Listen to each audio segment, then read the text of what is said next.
I thank you for coming. As you are aware, our department dealt with an incident today in the 1100 block of Grandview Boulevard. The incident began when detectives observed a suspect who was wanted in connection with an armed robbery that occurred approximately 10 days ago. That suspect was observed in the area of 14th and Summit Street.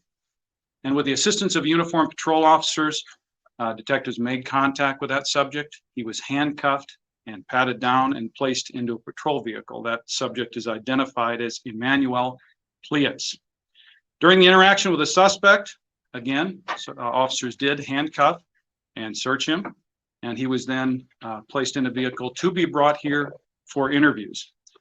While en route to police headquarters, the suspect indicated that he had a firearm and was going to shoot.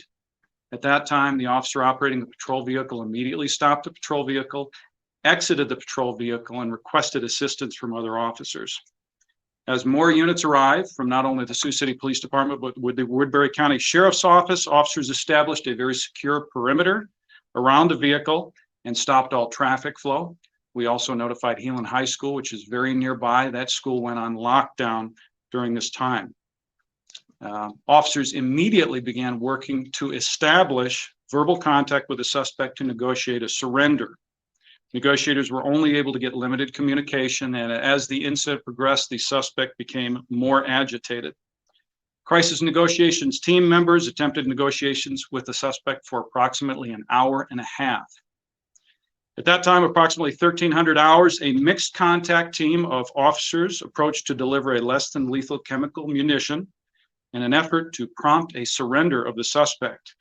When approaching the patrol vehicle, officers heard shots, but under very difficult circumstances, they still delivered that chemical munition. And after doing so, shortly after, the suspect broke a window, climbed out of the window, and was safely taken into custody. He received only minor injuries from that. I can tell you that a handgun was recovered in the backseat of the patrol vehicle, and evidence of rounds being fired could also be seen. The handgun itself was a small caliber subcompact, or what we would call a micro compact handgun. Now, the thing that's concerning about these is they are very small, they're very lightweight, and very easily concealable. So this makes searches for officers very concerning under any circumstances. Following this incident, we did contact the Iowa Department of Criminal Investigations. We have asked them to investigate the incident where officers were assaulted, where the suspect is believed to have fired at our officers. We, of course, will be conducting our own investigation into the beginning to the end of this incident to evaluate our performance. But I can tell you that this is an incredibly frightening incident, but I have to tell you that it highlights the danger that our officers are in on a daily basis. And I can tell you that having heard about what occurred, I'm incredibly proud of the officers, deputies, paramedics, firefighters, everyone that was on scene who placed themselves between our armed suspect and the public. And they performed at an extremely high level, and I'm extremely proud of them. Again, these are not situations that we want to find ourselves in, but I continue to be impressed by our staff and the cooperative effort that we have with surrounding agencies, our paramedics, etc. Now, the suspect himself, as soon as he was taken into custody, officers requested an ambulance. They came immediately to the scene and began evaluating him. He was taken to an area hospital and is, to my knowledge, being looked at right now. Some of our officers did receive some minor injuries, including exposure to that chemical munition. Now, I will caution you that we are in the very early stages. I wanted to be very honest and upfront about what had occurred so that you had a great deal of the story here, but my ability to answer a lot of these questions is going to be limited because, quite frankly, we have not had a lot of time to review this. So I'll take a few questions. Rex, is he still in the hospital, or is he booked into jail? At last time I'd heard, the suspect was still being looked at. Emergency room doctors wanted to make sure that he didn't have any further injuries, any head injuries from coming out of that vehicle. So to my knowledge, he is still receiving treatment. Do you know when he's released, what he's going to be held on, besides, I guess, the probably a past robbery charge and then whatever charges. Well, there's a number of things on the table. There is the prior charge, and then there was, of course, the incident that happened today. So at this time, he hasn't been charged, but I can tell you that we'll release any of that information once we determine how that individual will be charged. Obviously, we're going to be looking at multiple charges here. How was the suspect handcuffed in the vehicle, and then where was his gun on his body? The suspect was handcuffed behind his back. As to where the handgun was, that's something that's still under investigation. Can you say what the make and model and what caliber the gun was? I know what it is, but I'm just going to leave it at a micro compact, smaller caliber firearm. Again, what I said is what's very concerning to us is that these items can be less than 3/4 of an inch thick. They can be very light, made of polymer materials, so they're highly concealable. And especially in this weather, heavier coats, things like that, officers just simply can't do a full body search out on the streets. We do the best we can, and more in-depth searches usually happen when you get to a detention facility. So those are the concerning things about having weapons like that out there. Virtually anything, even larger firearms, can be convincingly concealed, but these small ones make our job incredibly difficult. So this gun wouldn't be more than like, say, 4 or 5 inches in diameter? You know what?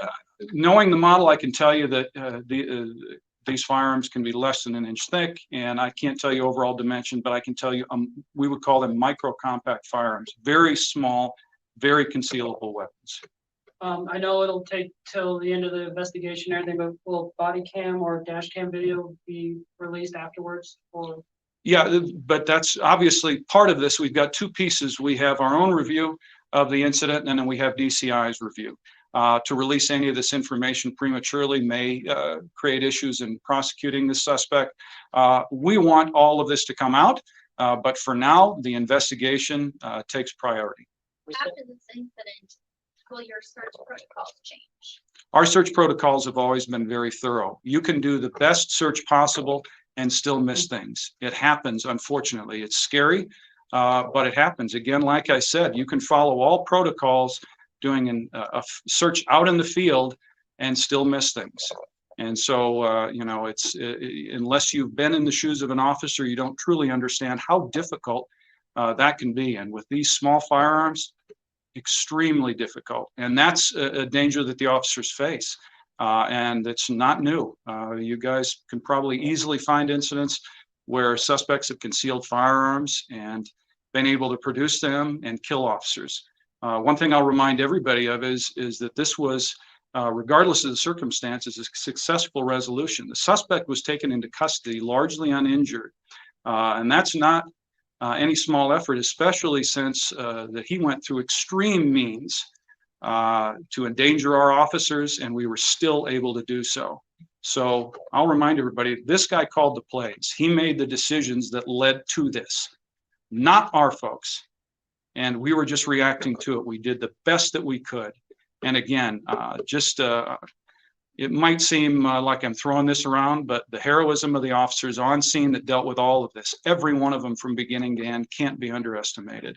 They did an incredible job under what I said was extremely difficult circumstances. You saw a police car towed away. Can you tell us why that is, or why you normally? That's being held as evidence. Again, one of those things is that's evidence going to be evidence in our investigation, but we wanted to maintain and preserve that for the Department of Criminal Investigations investigation. So the nice thing about vehicles is they're movable. We concealed and held that crime scene. It was somewhat of a contaminated crime scene because of the chemical munitions that we deployed, but we wanted to preserve that for the integrity of the investigation. And then we also want to cooperate fully, not only be transparent with the public, but provide every bit of information that Iowa Department of Criminal Investigation needs to follow through on this investigation. Do you know, is there any history with the suspect as far as a lot of priors and all? From what I understand, this individual does have a drug history. And then, of course, the most recent incident, which was not just a robbery, but an armed robbery. And I'm not going to get into the details of that. We're still in the investigation phase in that. But certainly this is somebody who presents a clear danger to the public. I'm gonna go back to the weapon if I can. Is there a reason you can't tell us why the maker of the model? Because I heard a general model, I'm aware of the model. I am just going to leave that for the investigators unless I laid eyes on it myself. I'm aware. I've given you about what I'm comfortable with. I'm, what would be qualified, like I said, as a micro compact, very small, very concealable. I can tell you that it was a part polymer, part metal handgun. Which is frequently a lot of firearms are. But in that class of extremely small handguns. Can you clarify how many rounds were shot in the car? We believe more than one. Just in the preliminary investigation, I'm not going to speculate because obviously rounds can do different things. But the officers approaching believe that more than one shot was fired. We'll let the investigation bear out. I'm going to wait until the forensic evidence is in before we state anything confirming. I imagine there's casings involved, but I also imagine we should be able to locate some rounds and some physical evidence inside that vehicle that will confirm exactly how many were fired.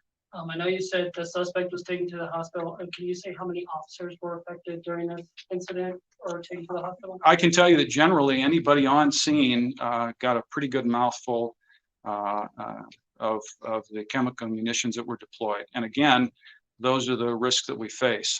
This was a tactic that placed our officers in significant danger to just even approach. We knew he had a handgun, and yet they tried chemical munitions. They tried a less lethal alternative to force a surrender. So to put yourself in harm's way and elevate that suspect's safety as high as they did is pretty astounding, especially after the history that we've had with him, recent history, and his actions today. And did it make it even more difficult knowing that it was right next to Bishop Heelan's school and all that? Well, obviously that's a concern, but we feel confident that our communication with Heelan, they had properly locked down. We've since confirmed that they had taken the students to the gym.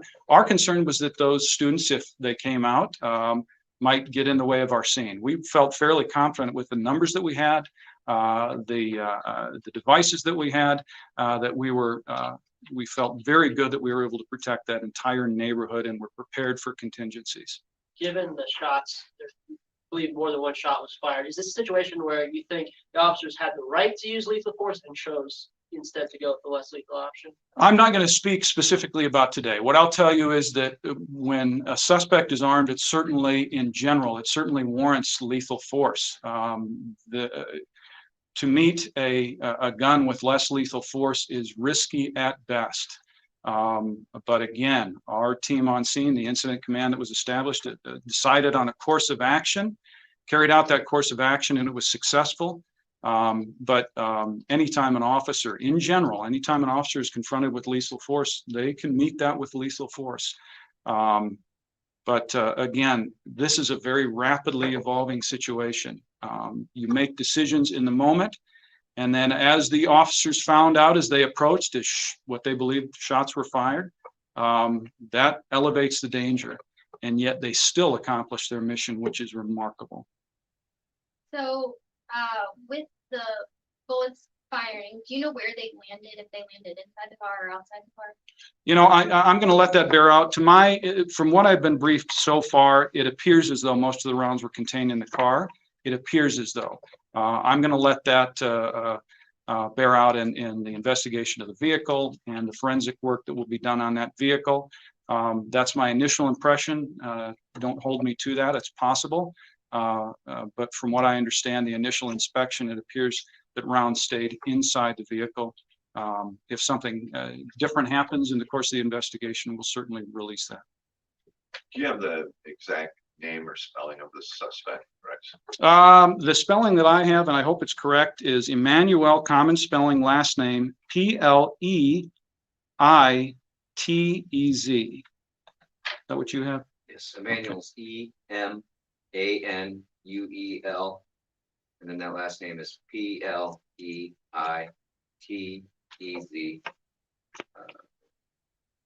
36 years old in Sioux City. Okay, and again, I appreciate your patience.